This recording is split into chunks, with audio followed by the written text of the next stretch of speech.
चलिए आप सभी का एक बार फिर से स्वागत है साध्य पीएससी अकेडमी में। और सभी स्टूडेंट को जितने भी टाइम देख रहे हैं सभी को good morning, good afternoon, good evening.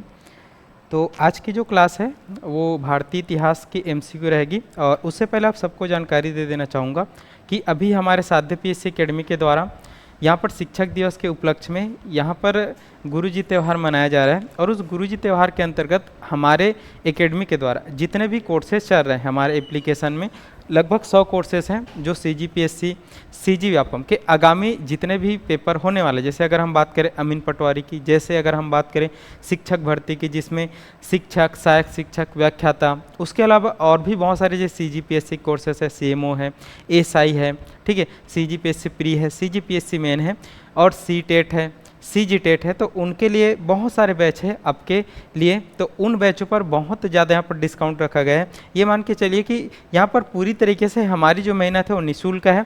और जो एप्लीकेशन चार्जेस है, जो एप्लीकेशन को लगते हैं वही बस चार्जेस यहाँ पर लिया जा रहा है। तो आप सभी बहुत जल्दी इस ऑफ़र एंड होने वाला है तो उसका लाभ उठाएंगे और बिना देरी किए इसका लाभ उठाएंगे। और अगर आपसे बनता है तो बहुत ज़्यादा शेयर भी करेंगे इसको, जितने भी आपके नीडी जो पर्सन हैं, नीडी आपके जितने भी रिलेटिव्स हैं जो पढ़ना चाहते हैं लेकिन यहाँ पर ज़्यादा फीस के कारण नहीं पढ़ पाते हैं, तो उन्हीं के लिए साध्य पीएससी यहाँ पर लाया है आप सबके लिए बहुत अच्छा सुनहरा ऑफर। तो आप साध्य पीएससी अकेडमी के जो एप्लीकेशन है उसको डाउनलोड करिए और उसमें सभी कोर्सों का एक्सेस आपको बहुत कम प्राइस में मिल सकता है। और आपको बता देना चाहूँगा कि एक जो स्टूडेंट है वो चाहे तो बहुत सारे कोर्सेज को भी ले सकता है अपने यहाँ पर आर्थिक स्थिति के अनुसार से और अपनी पढ़ाई को जारी रख सकता है। अब बिना यहाँ पर रुकावट के आपको पढ़ाई करने को मिलेगा और बहुत कम दामों पर मिलेगा। तो इस बात का विशेष रूप से ध्यान रखेंगे। और आज लास्ट डेट है 6 तारीख को और अधिक से अधिक शेयर करेंगे जितना भी समय है उतना समय तक, ठीक है। चलो यहाँ पर हम चर्चा करते हैं जो भारतीय इतिहास के जो क्वेश्चन है उस पर हम चर्चा करते हैं। और ये आपको दिख रहा होगा कि CGPSC प्री के लिए जो 2025 का होगा 2026 के फरवरी में, तो उसके लिए नया बैच ला चुका है और इस बैच पूर्णतः निःशुल्क है। मैंने बताया कि 18,000 इसका अगर हम बेचते हैं अब बाकी समय में तो अभी निःशुल्क है, केवल आपको एप्लीकेशन चार्जेस 1200 से 1500 के आसपास देना है, तो उसी को देकर आप खरीद सकते हो। चलो तो बहुत चलिए, तो यहाँ पर जो पहला क्वेश्चन है वो भारतीय इतिहास के आधुनिक भारत से संबंधित है। और पहला जो क्वेश्चन है वो यहाँ पर साइमन कमीशन से संबंधित है। अगर हम साइमन कमीशन के संदर्भ में बात करेंगे तो नीचे दिए गए कथनों पर विचार करना है। इस कमीशन के सभी सदस्य अंग्रेज थे। कांग्रेस ने इस कमीशन का बहिष्कार किया था। साइमन कमीशन के सहयोग के लिए बनाई गई कमेटी में डॉक्टर भीमराव अंबेडकर एक सदस्य के रूप में शामिल थे, ये आपको बताना है। और आपके पास यहाँ पर ऑप्शन है, ऑप्शन ए केवल 1 2, ऑप्शन 2 और 3, ऑप्शन सी केवल 4 और ऑप्शन डी है 1 2 3, ठीक है। चलो तो समझते हैं यहाँ पर साइमन कमीशन के बारे में। देखो जब भी हम साइमन कमीशन को पढ़ें तो आपने देखा होगा कि साइमन कमीशन का भारत के लोगों के द्वारा बहुत ज़्यादा विरोध किया जाएगा। उसके पीछे रीज़न ये रहेगा कि इसमें जितने भी मेंबर थे वो सभी अंग्रेज थे। चलो एक एक लाइन को हम पढ़ते हैं। देखो इसमें पहला क्या बोला गया, इस कमीशन के सभी सदस्य अंग्रेज थे। तो ये जो लाइन है एकदम सही है, ठीक है, ये जो लाइन है एकदम सही है। क्योंकि अगर हम बात करें साइमन कमीशन में तो साइमन कमीशन में टोटल 7 मेंबर थे। कितने मेंबर थे? 7 मेंबर, लेकिन सातों के साथ तो अंग्रेज थे, उसमें कोई भी भारतीय नहीं था। इसलिए साइमन कमीशन का विरोध का मुख्य रीजन यही था कि इसमें कोई भी भारतीय को नहीं रखा गया। ये पहला कथन है। दूसरा कथन की हम बात करें तो कांग्रेस ने इस कमीशन का बहिष्कार किया था। एकदम सही बात है। जो भारतीय राष्ट्रीय कांग्रेस था उन्होंने इस कमीशन का इसलिए विरोध किया क्योंकि इसमें किसी भी भारतीय को जगह नहीं दिया गया था। और अंग्रेज बात करते थे कि हम भारतीयों का सहयोग ले रहे हैं, भारतीयों को हम अपने साथ रख रहे हैं।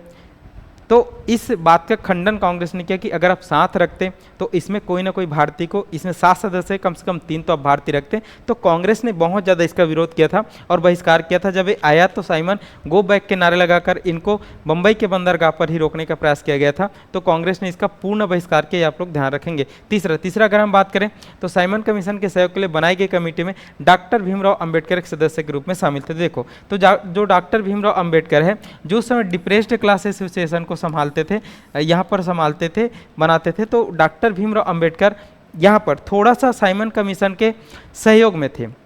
थोड़ा सा साइमन कमीशन के सहयोग में थे और उनका पक्ष ये था कि हम साइमन कमीशन का विरोध कर रहे हैं, बहुत अच्छी बात है, कोई भारतीय नहीं है, लेकिन वो बना के क्या लाए हमारे लिए, उनको तो एक बार सुनना बनता है। अगर अच्छी बातें होगा तो विरोध हमारा जायज़ है, मतलब नाजायज़ है, और अगर इन्होंने गलत बातों को लाया होगा तो हम उसका विरोध करेंगे। तो ऐसा मानना कि इनका था। भीमराव अम्बेडकर चूँकि बहुत ज़्यादा पढ़े लिखे थे, समझते थे कि केवल हमको यहाँ पर कवर को देखकर डिसाइड नहीं करना है, उसके अंदर जो भी ड्राफ्ट है उनको हमको पढ़ लेना चाहिए, तब हम उसका विरोध करेंगे तो ज़्यादा जायज़ रहेगा। ऐसा किसने बोला? भीमराव अम्बेडकर। तो इसलिए भीमराव अम्बेडकर को साइमन कमीशन के सहयोग के लिए जो कमेटी बनाई गई थी उसमें एक सदस्य के रूप में शामिल किया गया था। तो ये भी बातें एकदम सही हैं और इसको आप लोग ध्यान पर रखेंगे। तो तीनों कथन सही हैं, तो यहाँ पर इसका आंसर क्या आ जाएगा? डी आएगा। तो ये आपको ध्यान रखना। और जो साइमन कमीशन है वो 1927 में आएगा। कब आएगा? 1927-28 में।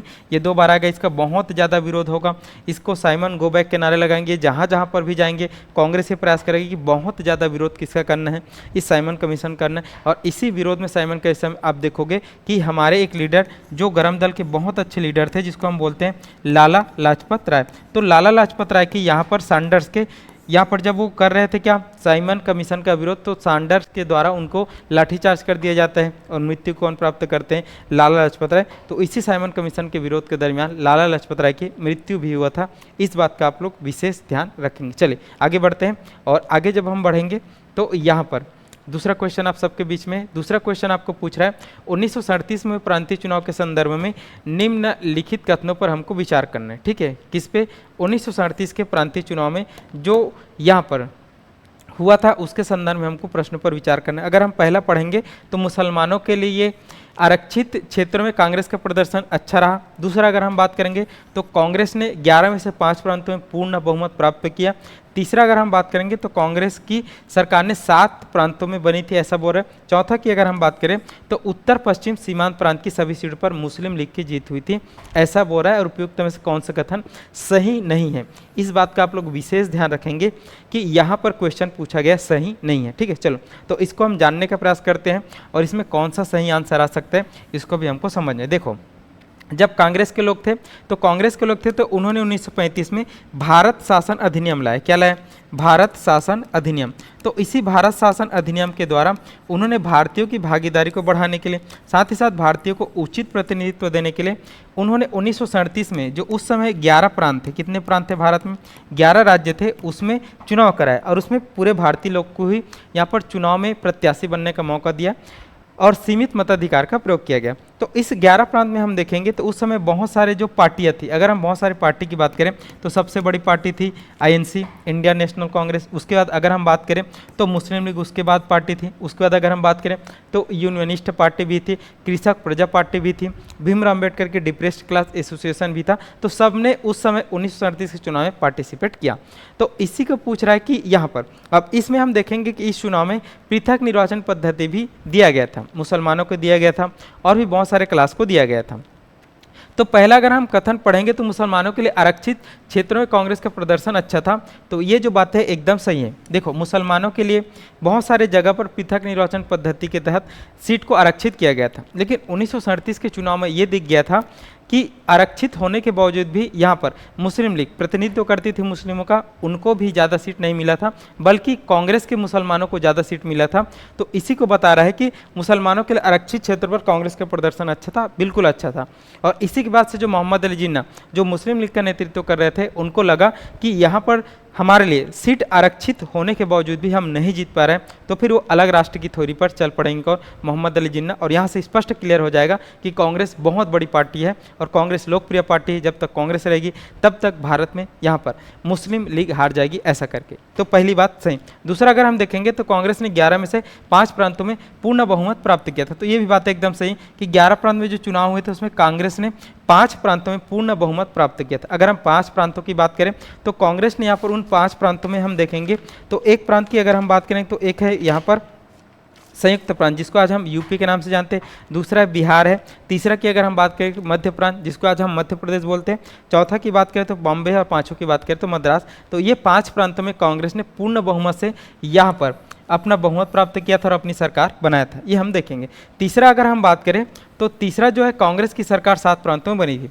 तो पूर्ण बहुमत की सरकार कांग्रेस की 5 प्रांतों में बनी थी, लेकिन यहाँ पर 2 और प्रांतों में कांग्रेस ने यहाँ पर मिलीजुली सरकार बनाई थी। मिलीजुली सरकार मतलब गठबंधन की सरकार बनाई थी।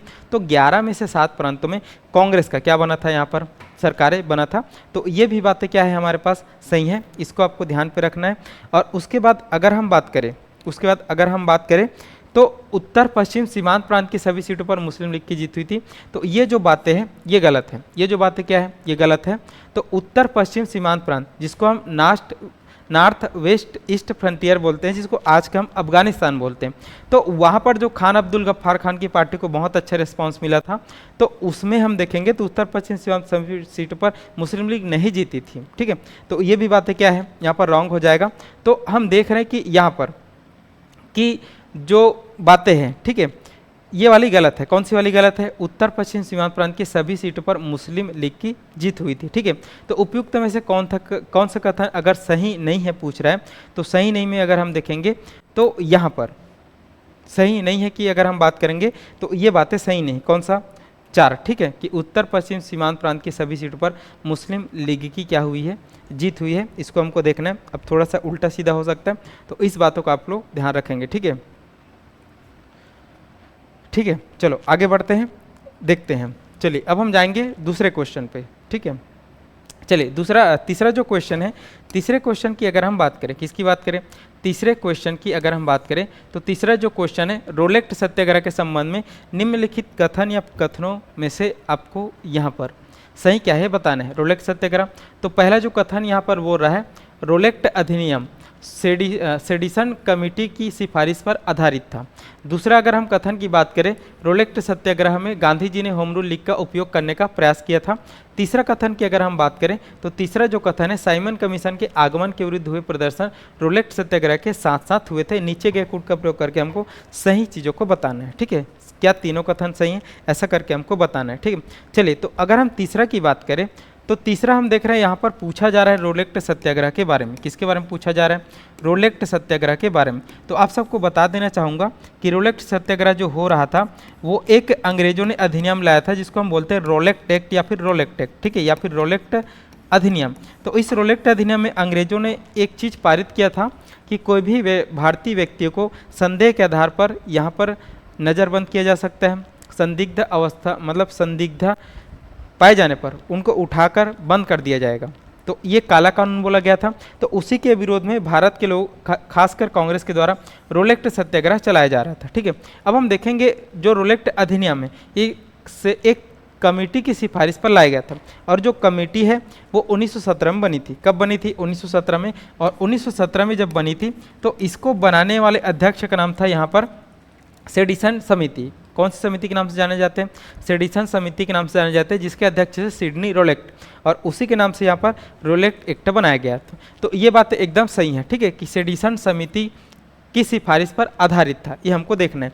अब उसके बाद अगर हम बात करें रोलेक्ट सत्याग्रह में गांधी जी ने होम रूल लीग का उपयोग किया था, तो ये भी बातें एकदम सही है कि जब गांधी जी ने रोलेक्ट सत्याग्रह चलाया रोलेक्ट एक्ट के विरोध में, तो उन्होंने जो होम रूल लीग है, होम रूल लीग की अगर हम बात करें तो यहाँ पर 1916 में होम रूल आंदोलन चालू होगा भारत में, जिसको होम रूल लीग के द्वारा चलाया जाएगा, जिसमें 2 लीग बनेंगे, एक तिलक के बनेंगे और एक बनेंगे एनी बेसेंट का।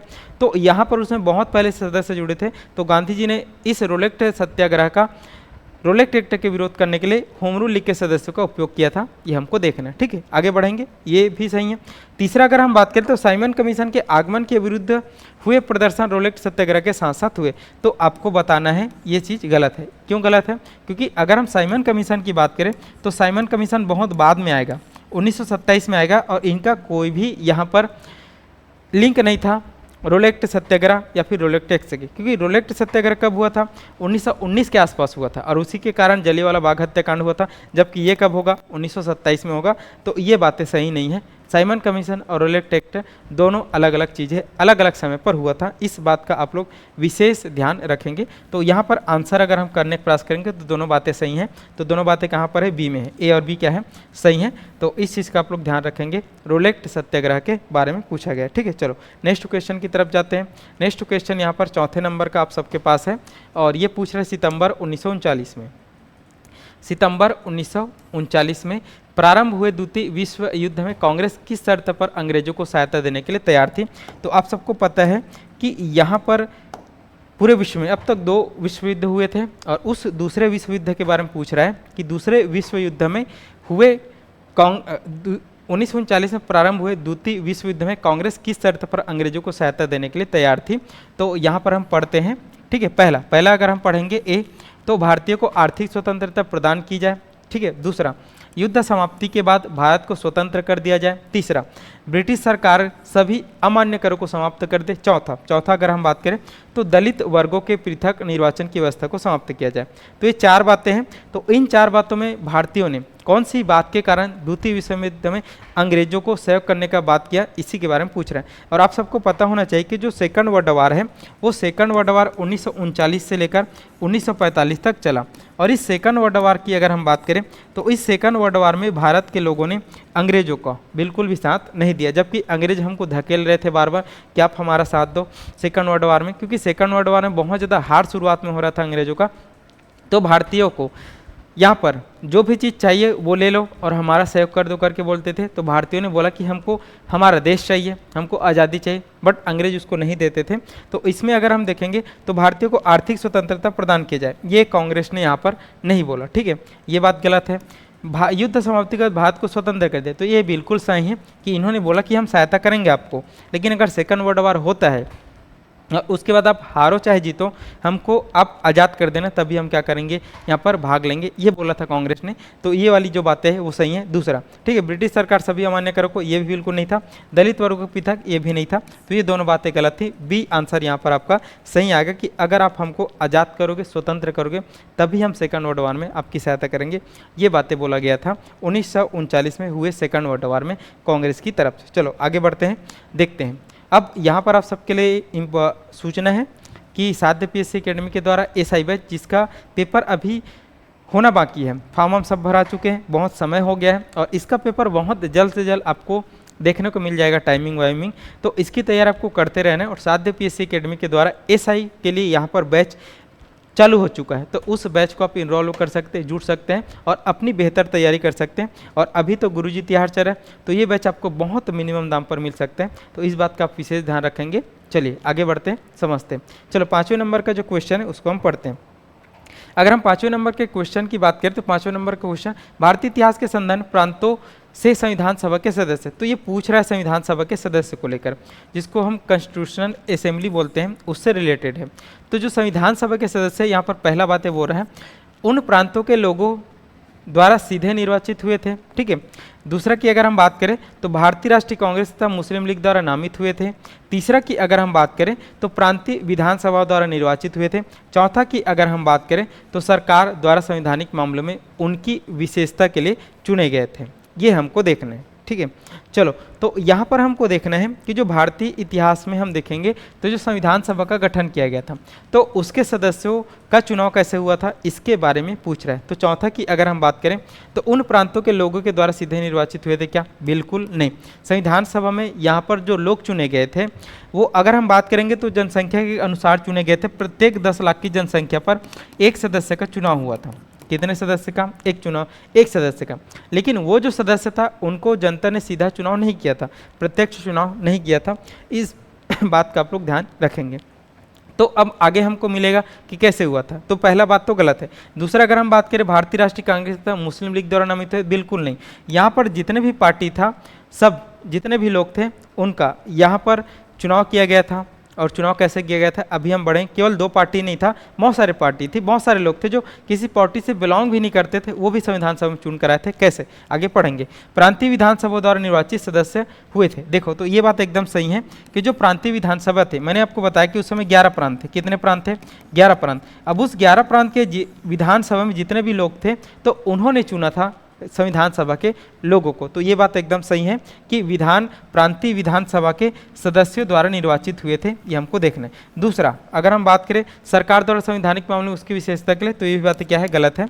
तो यहाँ पर संविधान सभा के सदस्यों का चुनाव की अगर हम बात करें तो चुनाव यहाँ पर हुआ था आंशिक निर्वाचित। आंशिक क्या हुए थे, निर्वाचित हुए थे, आंशिक निर्वाचित और आंशिक मनोनयन हुआ था।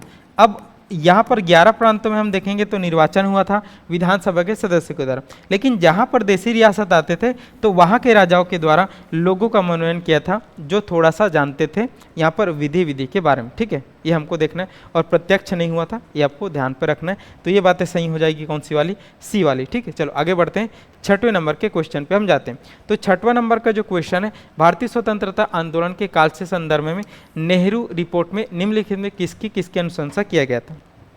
तो 6 नंबर का जो क्वेश्चन है वो नेहरू रिपोर्ट से संबंधित है। किससे संबंधित है, नेहरू रिपोर्ट से संबंधित है। और नेहरू रिपोर्ट से संबंधित है तो क्या पूछ रहा है, इसको हम जानते हैं। भारत के लिए पूर्ण स्वतंत्रता की मांग करना, अल्पसंख्यकों हेतु आरक्षित स्थानों, ये क्या है, स्थान है ना, आरक्षित स्थानों के लिए संयुक्त निर्वाचन क्षेत्र, संविधान में भारतीयों के लिए मौलिक अधिकारों का प्रावधान, निम्नलिखित के आधार पर आपको सही उत्तर देने हैं। चलो समझते हैं। हम देखते हैं कि जो नेहरू रिपोर्ट है, कौन सा रिपोर्ट है, नेहरू रिपोर्ट। हम सभी जानते हैं कि अभी अभी हमने पढ़ा कि 1927 में साइमन कमीशन आया था, और जो साइमन कमीशन आया था उसका बहुत ज़्यादा मात्रा में विरोध हुआ भारतीयों के द्वारा। तो जब बहुत ज़्यादा विरोध हुआ भारतीयों के द्वारा, तो उस समय के जो भारत सचिव थे जिसका नाम था लॉर्ड बर्कनहेड, तो लॉर्ड बर्कनहेड को बहुत ज़्यादा गुस्सा आया। गुस्सा भारतीयों पर इसलिए आया कि हम उनके लिए बहुत ज़्यादा प्रयास करके कोई अधिनियम लाते हैं उनके सुधारों के लिए, और वो इनका बहुत ज़्यादा विरोध करते हैं। तो उन्होंने भड़के और उन्होंने लोगों को बोला कि चलिए अब भारत के लोग ही एक अधिनियम बना दीजिए सर्वसम्मति से, और अगर उसको सभी लोगों ने मान लिया तो हम उसको पारित कर देंगे, ऐसा बोला। तो उसी के एवज में हम देखेंगे 1928 में इसको चैलेंज के रूप में लिया, और पंडित मोतीलाल नेहरू ने सभी दलों के साथ बैठक किया और एक अधिनियम बनाने का प्रयास किया, और इसमें अध्यक्ष कौन थे, नेहरू जी थे, मतलब मोतीलाल नेहरू थे। तो इसको नेहरू रिपोर्ट कहा जाता है, और उस नेहरू रिपोर्ट में विस्तृत चीज़ों के बारे में चर्चा किया गया था, बहुत सारी मांगों को मांगा गया था अंग्रेजों के द्वारा।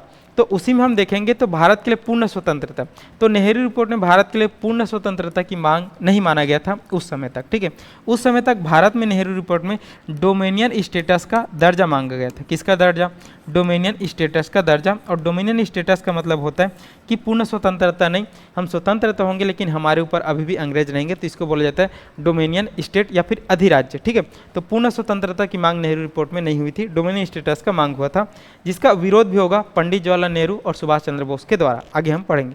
अल्पसंख्यकों हेतु आरक्षित स्थानों के लिए संयुक्त निर्वाचन क्षेत्र। ठीक है, तो यहाँ पर यह बोला गया था कि जो हम देखेंगे यहाँ पर हम देखेंगे तो ये सही है। ठीक है, अल्पसंख्यकों हेतु आरक्षित सीटों के लिए संयुक्त निर्वाचन, तो यहाँ पर संयुक्त निर्वाचन की बात को मांगा गया था। ठीक है, संयुक्त निर्वाचन होना चाहिए, अलग अलग नहीं होना चाहिए, ये बात बोला गया था। तीसरा, अगर हम बात करें संविधान में भारतीयों के लिए मौलिक अधिकारों का प्रावधान, तो ये बातें भी एकदम सही हैं। ये बातें भी क्या है, एकदम सही है कि इसमें 19 प्रकार के मौलिक अधिकार मांगे गए थे। नेहरू रिपोर्ट की अगर हम बात करें तो उस समय अंग्रेजों के द्वारा भारत के लोगों को बोलने का अधिकार नहीं था, घूमने का अधिकार नहीं था, स्वतंत्र रूप से रहने का अधिकार नहीं था। वो हमेशा कुछ न कुछ करके भारत के लोग जो भी कुछ भी ज़्यादा करते थे तो उनको जेल में डाल देते थे। तो इस प्रकार से मौलिक अधिकार नहीं थे, तो इन्होंने उस समय 19 मौलिक अधिकारों का मांग किया था। तो यहाँ पर हम देखेंगे तो 2 और 3 सही हो जाएगा, और ये कहाँ पर है, बी में है। तो ये नेहरू रिपोर्ट से, बट नेहरू रिपोर्ट पारित नहीं हो पाया, इसलिए नहीं हो पाया क्योंकि इनका विरोध हुआ। विरोध क्यों हुआ, क्योंकि यहाँ पर डोमिनियन स्टेट की बात को उस समय नहीं माना गया, उसमें बोला गया कि हमको अब स्वतंत्रता चाहिए। और आगे चलकर 1929 में हम देखेंगे लाहौर अधिवेशन में पूर्ण स्वतंत्रता की तरफ बढ़ेंगे। और यहाँ पर जब इस संयुक्त निर्वाचन क्षेत्र की बात को माना गया तो मुस्लिम लीग ने विरोध किया कि यह नहीं होना चाहिए, हमको अभी भी वैसा ही आरक्षण चाहिए, ऐसा करके। ठीक है, चलो तो आगे बढ़ते हैं। अब हम 7वें क्वेश्चन पे चले जाते हैं। तो जो 7वें नंबर का क्वेश्चन है, स्वतंत्रता आंदोलन के इतिहास में भारतीय राष्ट्रीय कांग्रेस का 1929 का अधिवेशन इसलिए महत्वपूर्ण है इस अधिवेशन में। ठीक है, आ गया 1929 का। तो 1929 के अगर हम अधिवेशन की बात करें तो यहाँ पर बोल रहा है कांग्रेस के उद्देश्य के तौर पर स्वशासन की प्राप्ति की घोषणा किया गया। पढ़ते हैं अभी सही की गलत। बी की अगर हम बात करें तो कांग्रेस के लक्ष्य के तौर पर पूर्ण स्वराज की प्राप्ति को स्वीकृत किया गया, यह हम पढ़ते हैं। तीसरा की अगर हम बात करें तो असहयोग आंदोलन का आरंभ हुआ। और चौथा की अगर हम बात करें तो लंदन में गोलमेज सम्मेलन भागीदारी करने का निर्णय लिया गया। ठीक है, चलो हम समझते हैं। देखो तो यहाँ पर जो 1929 का जो कांग्रेस का लाहौर अधिवेशन है वो भारत में एक विभाजक वर्ष माना जाता है। क्यों विभाजक वर्ष माना जाता है? क्योंकि 1929 से पहले, किससे पहले? 1929 से पहले हमने अभी तक पूर्ण स्वराज्य की मांग नहीं किया था। हम अभी तक डोमिनियन स्टेट की बात मांगते थे या फिर अपने अंदर आप हमको सहभागी दे दो ऐसा मानते थे। बट 1929 एक विभाजक वर्ष के रूप में आएगा और हम इसमें किसकी मांग करेंगे? पूर्ण स्वतंत्रता की मांग करेंगे। और ये जो अधिवेशन है वो हुआ था लाहौर में और इसके अध्यक्ष थे पंडित जवाहरलाल नेहरू। तो इन्होंने यहाँ पर रावी नदी के तट पर हुआ था और हम देखेंगे कि इसी जो अधिवेशन में उसमें हम स्वतंत्रता दिवस मनाने की बात करेंगे। तो इसके बाद से हम देखेंगे 26 जनवरी 1930 को हमने पहली बार स्वतंत्रता दिवस मनाया, हमने झंडा भी फहराया था और पूर्ण स्वराज की बात की मांग भी किया था। तो यहाँ पर हम देखेंगे तो 1929 में यहाँ पर कांग्रेस के उद्देश्य के तौर पर स्वशासन की घोषणा, ये गलत है, हम स्वशासन को अब छोड़ चुके थे। दूसरा, कांग्रेस ने लक्ष्य के तौर पर पूर्ण स्वराज की प्राप्ति की स्वीकृत किया, एकदम सही बात है। असहयोग आंदोलन का आरंभ, अब सबको पता होगा कि असहयोग आंदोलन हो चुका है। असहयोग आंदोलन कब हुआ था? 1920 में हुआ था, तो ये लाइन तो गलत है। उसके बाद लंदन में गोलमेज सम्मेलन में भागीदारी करने का निर्णय, तो इसमें ऐसा कुछ भी निर्णय नहीं लिया गया था, ये आपको ध्यान पे रखना है। ठीक है, चलो इस अधिवेशन के बाद हम देखेंगे तो फिर गांधी जी के द्वारा यहाँ पर चालू किया जाएगा सविनय अवज्ञा आंदोलन और सविनय अवज्ञा आंदोलन के बाद गोलमेज सम्मेलन होगा। तो अभी गोलमेज सम्मेलन नहीं होगा, तो ये बातें यहाँ पर क्या रहेगा? गलत रहेगा। तो बी आंसर यहाँ पर आएगा कि हमने पूर्ण स्वराज को स्वीकृत किया था। चलिए नेक्स्ट क्वेश्चन की तरफ बढ़ते हैं, 8वें नंबर का। तो जो 8वें नंबर का जो क्वेश्चन है, ईस्ट इंडिया कंपनी के संदर्भ में निम्नलिखित कथनों पर विचार करने। आप सभी को पता है कि ईस्ट इंडिया कंपनी भारत में व्यापार करने आती है और धीरे धीरे व्यापार करते करते भारत के सभी क्षेत्रों को जीत भी लेती है और लगभग 150 साल तक भारत को गुलाम बनाकर रखती है। तो उसी के बारे में हम देखते हैं क्या पूछ रहा है। ठीक है, महारानी एलिजाबेथ, यहाँ पर ये लिखना महारानी एलिजाबेथ 1598 है ना, ठीक है, की कंपनी की शेयर धारक थी। ठीक है, उसके बाद हम देखेंगे 1698 में इसने सूतानाटी, कोलकाता और गोविंदपुर की, 1717 में फर्रुख शेयर के फरमाने कंपनी को, यहाँ पर थोड़ा सा मिस प्रिंट हुआ है, चलो समझते हैं। फिर भी देखो महारानी एलिजाबेथ कंपनी की शेयर धारक, तो ये बात एकदम सही कि जब ब्रिटिश ईस्ट इंडिया कंपनी बनाया गया, कौन सा? ईस्ट इंडिया कंपनी, तो इसको 31 दिसंबर, कब? 31 दिसंबर 1600 को महारानी एलिजाबेथ का यहाँ पर दस्तखत हुए और बोला गया कि आप 15 वर्षों तक जाकर, कितने वर्षों तक जाकर? 15 वर्षों तक जाकर आप पूर्व के देशों तक व्यापार कर सकते हैं। पहले 15 वर्षों का परमिशन देगा, हाँ इसको बढ़ाया जाएगा, बहुत जल्दी, बहुत स्पीड से बढ़ाया जाएगा। ठीक है, तो ये सही है। और उसका खुद एक शेयर धारक कौन थी? ये महारानी थी, तो ये बातें सही हैं। ठीक है, 1698 में अगर हम बात करें, इसमें थोड़ा सा मिस प्रिंट हुआ है, पूरा नहीं लिखा गया, तो 1698 में सूतानाटी, कोलकाता, गोविंदपुर अंग्रेजों को प्राप्त हुआ था, ये भी बातें सही हैं। और उसी में हम देखेंगे तो जाप चारनाक क्या करेंगे? कलकत्ता की स्थापना करेंगे और कलकत्ता की स्थापना करके उसमें फोर्ट विलियम की स्थापना भी करेंगे। ठीक है, अगर हम बात करें 1717 में फर्रुख शेयर के फरमान से कंपनी को गुजरात और दक्कन में व्यापार का अधिकार मिला था। ठीक है, किसमें? गुजरात और दक्कन में। तो हम यहाँ पर देखेंगे तो बंगाल है, गुजरात और दक्कन में उनको अधिकार मिला था, तो ये भी है। और इसी 1717 में जो फर्रुख शेयर के द्वारा फरमान दिया गया था उसमें मैग्ना कार्टा की बात किया गया है। किन की बात किया गया है? Magna carta. और आप लोग ध्यान रखना ना कि इसमें केवल बंगाल के बारे में पढ़ते हैं, लेकिन उसके साथ साथ कंपनी को गुजरात और दक्कन के कुछ प्रांतों पर भी क्या मिला था? यहाँ पर फ्री व्यापार का अधिकार मिला था फर्रुख शेयर के द्वारा। तो यहाँ पर तीनों बात सही हो जाएगी, डी, ये आपको ध्यान रखना है ईस्ट इंडिया कंपनी के संदर्भ में। चलो आगे बढ़ते हैं और आगे यहाँ पर 9वें नंबर का जो क्वेश्चन है वो आपको पूछा जा रहा है महात्मा गांधी से संबंधित। किससे? महात्मा गांधी द्वारा आहूत नमक सत्याग्रह में क्या क्या सुनिश्चित किया, ऐसा पूछ रहा है। महात्मा गांधी द्वारा आहूत नमक सत्याग्रह ने क्या सुनिश्चित किया, ये पूछा जा रहा है। ठीक है, और आप सभी को पता है कि महात्मा गांधी ने नमक सत्याग्रह चलाया था, जिसको हम दांडी मार्च के नाम से भी जानते हैं। और उसके बाद फिर सविनय अवज्ञा आंदोलन को चालू किया गया था। देखो, पूरे तटीय भारत में नमक कानून का उल्लंघन, ये हमको देखना है। महिलाओं की सहभागिता, जब श्रमिक वर्ग सत्याग्रह में शामिल होने लगा तो इसकी वर्धमान प्रवृत्ति बंद कर दी गई, ये हमको देखना है। कूट का हमको सही प्रयोग करना है। देखो, अगर हम देखेंगे तो जो दांडी मार्च है, कौन सा है? दांडी मार्च। दांडी मार्च की अगर हम बात करें तो इसी नमक कानून को तोड़ने के लिए नमक सत्याग्रह किया गया था किसके द्वारा? गांधी जी के द्वारा। और 12 मार्च को, कब? 12 मार्च को गांधी जी अपने आश्रम साबरमती से निकलेंगे। कहाँ से निकलेंगे? साबरमती से। और 6 अप्रैल को, कब? 6 अप्रैल को वो पहुँच जाएंगे कहाँ पर? यहाँ पर दांडी पहुँच जाएंगे और वहाँ पहुँचकर वो क्या कर देंगे? नमक कानून का उल्लंघन कर देंगे, नमक कानून को तोड़ देंगे। तो यहाँ पर गांधी जी ने बोला था कि पूरे जो तटीय भारत है, आप सभी जानते हैं कि भारत का ये दक्षिण भारत है। ये कौन सा है? दक्षिण भारत। जहाँ पे आप इधर गुजरात से देखोगे और इधर पश्चिम बंगाल तक, तो पूरा किससे लगा है? समुद्र तट से। और आप सबको पता होना चाहिए कि समुद्र तट पर बहुत ज़्यादा मात्रा में नमक बनता है, नमक बनाया जाता है। तो पूरे यहाँ पर बोला गया था कि पूरे तटीय भारत में नमक कानून का उल्लंघन करो, ये गांधी जी ने बोला था। तभी क्या होगा? यहाँ पर चीज़ें टूटेगी और नमक कानून का उल्लंघन होगा जो अंग्रेजों ने नमक बनाने पर लगा दिया था। और नमक एक बहुत इसेंशियल चीज़ है हमारे खानों में, उसके बिना कुछ भी नहीं हो सकता।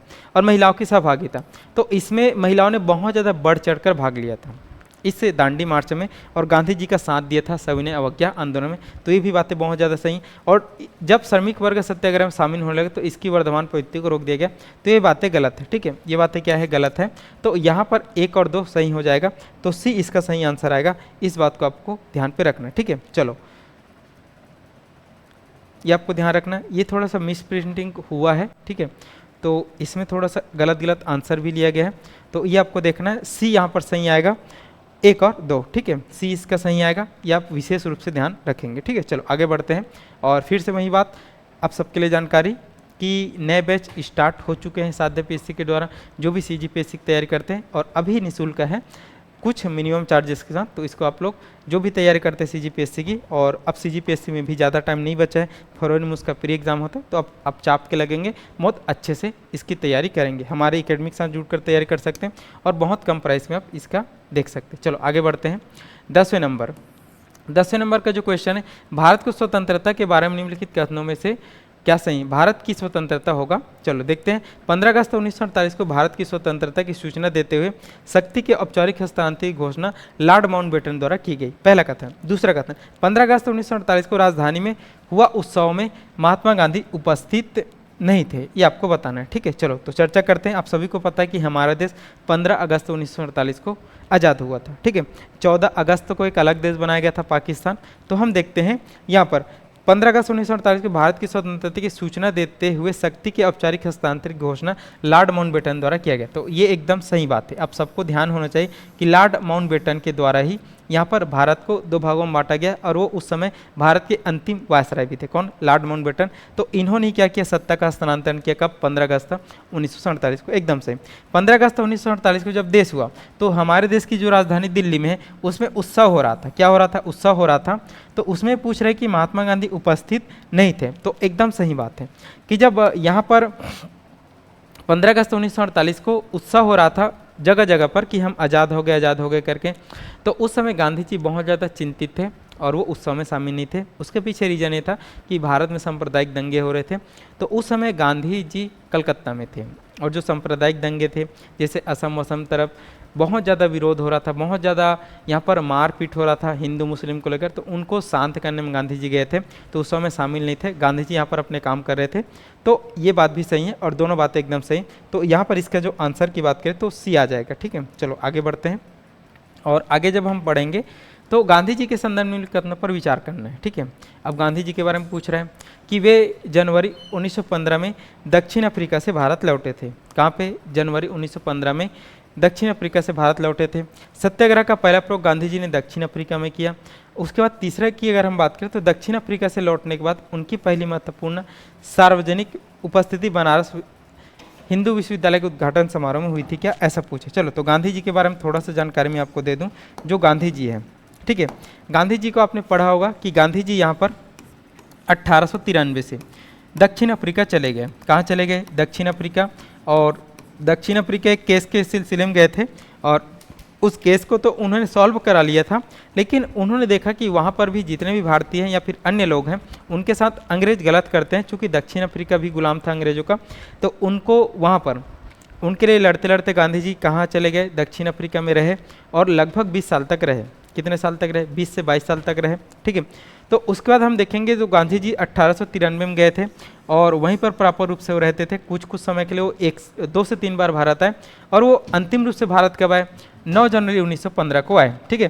तो ये बात सही कि गांधी जी कब आए, दक्षिण अफ्रीका से हमेशा में किससे के लिए भारत, यहाँ पर 9 जनवरी 1915 को आए, ये बात सही है बिल्कुल। सत्याग्रह का पहला प्रयोग गांधी जी ने दक्षिण अफ्रीका में किया, ये भी बहुत सही। मैंने बताया कि गांधी जी लगभग 22 साल कहाँ पे रहेंगे, दक्षिण अफ्रीका में रहेंगे और दक्षिण अफ्रीका में वो बहुत सारे केस पे जिस पर अंग्रेज गलत करते थे उन पर लड़ते थे। जैसे अगर हम देखेंगे तो वहाँ पर लोगों को नटाल कांग्रेस के लिए लड़ते देखा, उन्होंने वहाँ पर आश्रम की भी व्यवस्था किया, आश्रम भी बनाए। तो दक्षिण अफ्रीका में गांधी जी ने यहाँ पर सत्याग्रह का प्रयोग किया भारत से पहले, ये भी बात बिल्कुल सही। दक्षिण अफ्रीका से लौटने के बाद उनकी महत्वपूर्ण सार्वजनिक उपस्थिति बनारस हिंदू विश्वविद्यालय के उद्घाटन समारोह, तो ये बात बिल्कुल सही कि जब बनारस हिंदू विश्वविद्यालय का उद्घाटन समारोह था तो उसमें गांधी जी यहाँ पर फरवरी 1916 में शामिल हुए थे। तो ये तीनों बातें सही हैं और यहाँ पर आंसर आ जाएगा डी, ठीक है। चलो आगे बढ़ते हैं।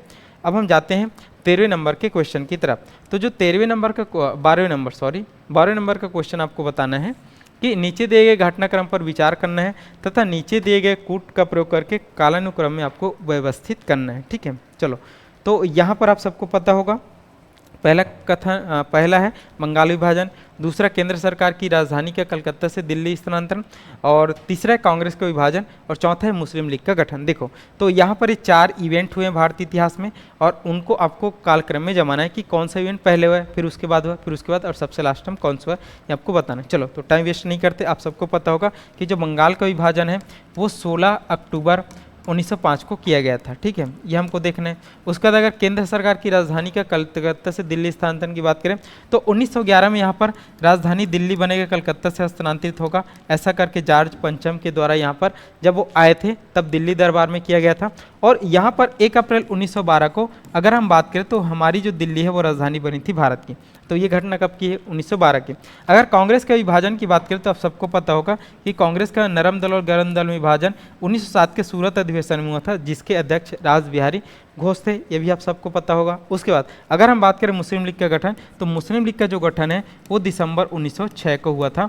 तो ये सभी जो घटना जो यहाँ पर हमारे पास है उनका ईयर मैंने आपको बता दिया। तो इसमें अगर हमको देखना है तो पहला कौन सा आ जाएगा, बंगाल विभाजन, दूसरा कौन सा आ जाएगा यहाँ पर, चौथा आ जाएगा मुस्लिम लीग का गठन, तीसरा की अगर हम बात करेंगे तो कांग्रेस का विभाजन 3, और उसके बाद कौन सा आ जाएगा 2, केंद्र सरकार का राजधानी दिल्ली में हस्तांतरण। तो यहाँ पर 1 4 3 2 कहाँ पर दिया गया है, 1 4 3 2 ये सी आएगा, ठीक है।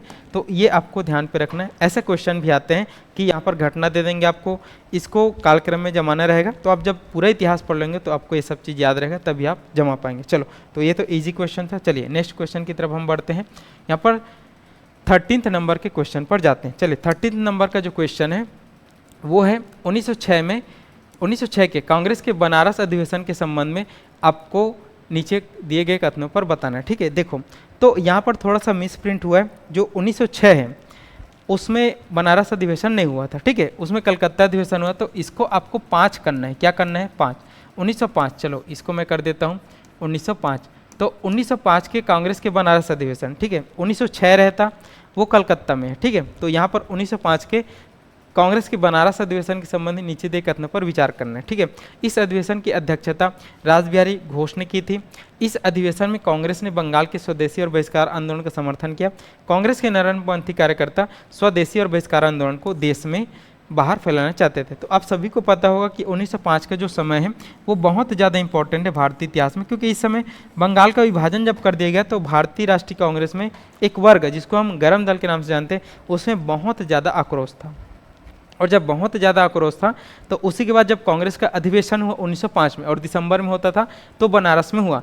तो उसमें अगर हम देखेंगे तो इस अधिवेशन की अध्यक्षता की अगर हम बात करेंगे तो इस अधिवेशन की जो अध्यक्षता है वो रास बिहारी घोष ने नहीं किया। रास बिहारी घोष 1907 के कांग्रेस के सूरत अधिवेशन की अध्यक्षता करेंगे। तो इस अधिवेशन की जो अध्यक्षता करने वाले थे वो यहाँ पर गोपाल कृष्ण गोखले थे। ये गलत हो जाएगा क्योंकि गोपाल कृष्ण गोखले ने किया था, ठीक है।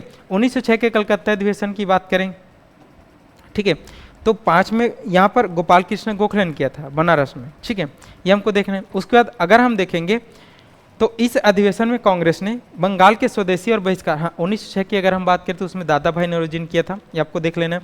इस अधिवेशन में कांग्रेस ने बंगाल के स्वदेशी और बहिष्कार आंदोलन का समर्थन किया, ठीक है। तो यहाँ पर हम देखेंगे तो इस अधिवेशन में कांग्रेस ने बंगाल के स्वदेशी और बहिष्कार आंदोलन का समर्थन किया था, बिल्कुल सही, ठीक है। तो कांग्रेस ने बंगाल के स्वदेशी और बहिष्कार आंदोलन का समर्थन किया था, ठीक है। ये हमको देखना है कि हमको स्वदेशी अपनाना है और बहिष्कार करना है, बिल्कुल सही। कांग्रेस के नरमपंथी कार्यकर्ता स्वदेशी और बहिष्कार आंदोलन को देश के बाहर फैलाना चाहते थे, बिल्कुल गलत। ये जो नरमपंथी कार्यकर्ता थे कांग्रेस के, वो बिल्कुल नहीं चाहते थे कि इसको हम बंगाल से भी बाहर ले जाए। नरमपंथी चाहते थे कि बंगाल का मैटर है तो इसको हम बंगाल तक ही सीमित रखेंगे और इसको हम यहीं तक रखेंगे। लेकिन जो गर्मपंथी विचार के लोग थे वो चाहते थे कि ये बंगाल का मैटर भले, लेकिन इसको हमको पूरे देश में फैलाना है, पूरे देश के लोग को बताना है कि कैसे अंग्रेज बंगाल में गलत करे और हर जगह गलत करते जाएंगे। तो ये कौन करेंगे? गर्मपंथी लोग करेंगे। तो यहाँ पर हम देखेंगे ये भी बात क्या है, गलत है। तो उसमें केवल 2 सही आएगा, तो यहाँ पर ऑप्शन बी सही हो जाएगा। इस बात का आप लोग ध्यान रखेंगे, ठीक है। चलो आगे बढ़ते हैं। अब हम जाते हैं, देखो यहाँ पर सब इंस्पेक्टर के लिए बैच चल ही रहा है, तो इस पर आप अभी कोर्स ले सकते हैं और इसका एग्जाम बहुत जल्दी होने वाला है, तो इसको आप देख लेंगे। चलिए आगे बढ़ते हैं। नेक्स्ट क्वेश्चन है 14 नंबर का क्वेश्चन। तो 14 नंबर का जो क्वेश्चन है उसको हमको देखना है। निम्नलिखित कथनों में से भारतीय राष्ट्रीय कांग्रेस के प्रथम चरण के लक्षण या फिर लक्ष्य और उद्देश्य कौन थे, ये आपको बताना है। तो आप सभी जब कांग्रेस पढ़ते होंगे तो कांग्रेस को हम 3 पार्ट में बांटकर पढ़ते हैं। जब कांग्रेस बना था 1885 में, तो 1885 से लेकर 1905 तक 20 साल के कार्यकाल को हम बोलते हैं कांग्रेस का नरमपंथी विचारधारा का कार्यकाल। 1905 से लेकर हम देखेंगे 1919 तक, जब तक गांधी जी कांग्रेस में नहीं आए थे तब तक उसको हम देखते हैं उग्रपंथी विचारधारा या फिर गरम दल की विचारधारा। उसके बाद जब गांधी जी आएंगे 1919 से लेकर भारत के आज़ाद होने तक 1947 तक कांग्रेस की विचारधारा को हम गांधी जी विचारधारा के नाम से पढ़ते हैं। तो 3 चरण हमको देखना है। तो उसी में यहाँ पर पूछ रहा है कि भारतीय राष्ट्रीय कांग्रेस के प्रथम चरण के लक्ष्य और उद्देश्य क्या थे, इसको मतलब ये नरम दल के बारे में पूछ रहा है, ठीक है। तो यहाँ पर जनता का राजनीतिकरण और उन्हें राजनीतिक शिक्षा प्रदान करना, क्या ये था? हाँ, ये बिल्कुल था कि वो जानते थे कि जनता को हमको राजनीति के बारे में बताना है और राजनीतिक शिक्षा प्रदान करना। लोगों में धर्म, जाति या क्षेत्रीय से पृथक राष्ट्रीय एकता की भावना का विकास एवं समेकन करना, ये भी था। वो चाहते थे कि लोग केवल धर्म, जाति और क्षेत्रीयता में न बट रहे, वो पृथक भारतीय राष्ट्रीय आंदोलन की तरफ भी आए और उसमें राष्ट्रवाद का उदय हो, ये भी चाहते थे। तीसरा, अंग्रेजों के विरुद्ध व्यापक आंदोलन चलाने के लिए जनता को शामिल करना। तो ये बात गलत है। जो नरम दल के लोग थे वो अंग्रेजों के प्रति व्यापक आंदोलन नहीं चलाते थे, वो अंग्रेजों को पत्र व्यवहार करते थे, वो एकदम शांतिपूर्ण तरीके से संवैधानिक तरीकों से अंग्रेजों से अपनी मांग को मानते थे। तो ये बातें बिल्कुल क्या है, गलत है। तो यहाँ पर ए और मतलब 1 और 2 सही आ जाएगा। तो हम देखेंगे कहाँ पर है ए, तो इसका जो आंसर आ जाएगा ए आएगा। वो व्यापक आंदोलन कौन करेंगे? व्यापक आंदोलन करेंगे उग्रवादी विचारधारा वाले लोग रखेंगे, जिसको हम गरम दल बोलते हैं, जिसको हम लाल बल पाल के भी नाम से जानते हैं, ठीक है। चलो आगे बढ़ते हैं। यहाँ पर 15 नंबर का क्वेश्चन। तो जो 15 नंबर का क्वेश्चन है वो आपके पास यहाँ पर पूछ रहा है, महारानी विक्टोरिया की उद्घोषणा 1858 का उद्देश्य क्या था? भारतीय राज्यों को ब्रिटिश राज्य में मिलाने के किसी भी विचार का परित्याग करना, भारतीय प्रशासन को ब्रिटिश क्राउन के अंतर्गत रखना, भारत के साथ ईस्ट इंडिया कंपनी के व्यापार का नियमन करना, ठीक है। चलो, तो यहाँ पर हमको सही उत्तर देना है। तो आप सबको पता होगा कि भारत में 1857 की क्रांति हुई थी और इस 1857 की क्रांति के बाद हमने देखा कि भारत में जो कंपनी, जिसको हम ब्रिटिश ईस्ट इंडिया कंपनी बोलते हैं, उनको शासन को समाप्त कर दिया गया। और जब शासन को समाप्त कर दिया तो हम सीधा महारानी के या फिर ताज को शासन बोलते हैं या फिर क्राउन का शासन बोलते हैं, हम अब सीधा डायरेक्ट महारानी से रूल होने चालू हो गए। किनको समाप्त कर दिया गया? यहाँ पर ब्रिटिश ईस्ट इंडिया कंपनी को समाप्त कर दिया और एक घोषणा पत्र लाया जिसको हम महारानी विक्टोरिया का उद्घोषणा बोलते हैं। उस समय महारानी विक्टोरिया इंग्लैंड की महारानी थी, तो उन्होंने घोषणा किया और किसको ख़त्म कर दिया? ब्रिटिश ईस्ट इंडिया कंपनी को। और उसके बाद उन्होंने कुछ उद्देश्य या फिर ब्रिटिश ईस्ट इंडिया कंपनी की जो चलते आ रहे थे योजनाएं, उन योजनाओं को कुछ को बंद किया और कुछ को उन्होंने भारतीयों का सहयोग रखने के लिए यहाँ पर नया ईजाद किया। तो उसी को यहाँ पर हमने देखना है कि भारतीय राज्य को ब्रिटिश साम्राज्य में मिलाने किसी विचार का परित्याग करना, बिल्कुल सही। क्योंकि डलहौजी जब आया था इससे पहले, तो उन्होंने भारतीय राज्य को गोद निषेध प्रथा के तहत, हड़प नीति के तहत, कुशासन के आधार पर उन्होंने जबरदस्ती मिलाया था और जिसके कारण विद्रोह भड़का था। तो महारानी विक्टोरिया अब नहीं चाहती थी कि हम जबरदस्ती किसी को मिलाए, तो उन्होंने यहाँ पर भारतीय राज्यों को अपने साथ मिलाने में क्या कर दिया? उन्होंने परित्याग कर दिया गया इस सोच का। और इसको फायदा भी उनको मिला, आगे चलकर उनको विरोध झेलना नहीं पड़ेगा। दूसरा बात, भारतीय प्रशासन को ब्रिटिश क्राउन के अंतर्गत रखना। अभी मैंने आपने बताया कि अब भारतीय प्रशासन को ब्रिटिश महारानी, ब्रिटिश क्राउन, ब्रिटिश ताज के अंतर्गत रखा गया, कंपनी को समाप्त कर दिया। तीसरा की अगर हम बात करें तो भारत के साथ ईस्ट इंडिया कंपनी के व्यापार का नियमन, तो भारत के साथ जो ईस्ट इंडिया कंपनी व्यापार करती थी तो उसको भी पूरी तरीके से क्या कर दिया गया, नियंत्रित करने का प्रयास किया गया। तो हम यहाँ पर देखेंगे ये नियमन नहीं आएगा, कम बंद कर दिया, तो ये ऑप्शन गलत हो जाएगा, तो 1 और 2 सही आएगा, तो ऑप्शन ए आएगा, इसका आपको देखना है। ठीक है, चलो आगे बढ़ते हैं। अब यहाँ पर नेक्स्ट जो क्वेश्चन 16 नंबर का, रैयतवाड़ी बंदोबस्त के संदर्भ में आपको बताना है, कथनों पर विचार करना है।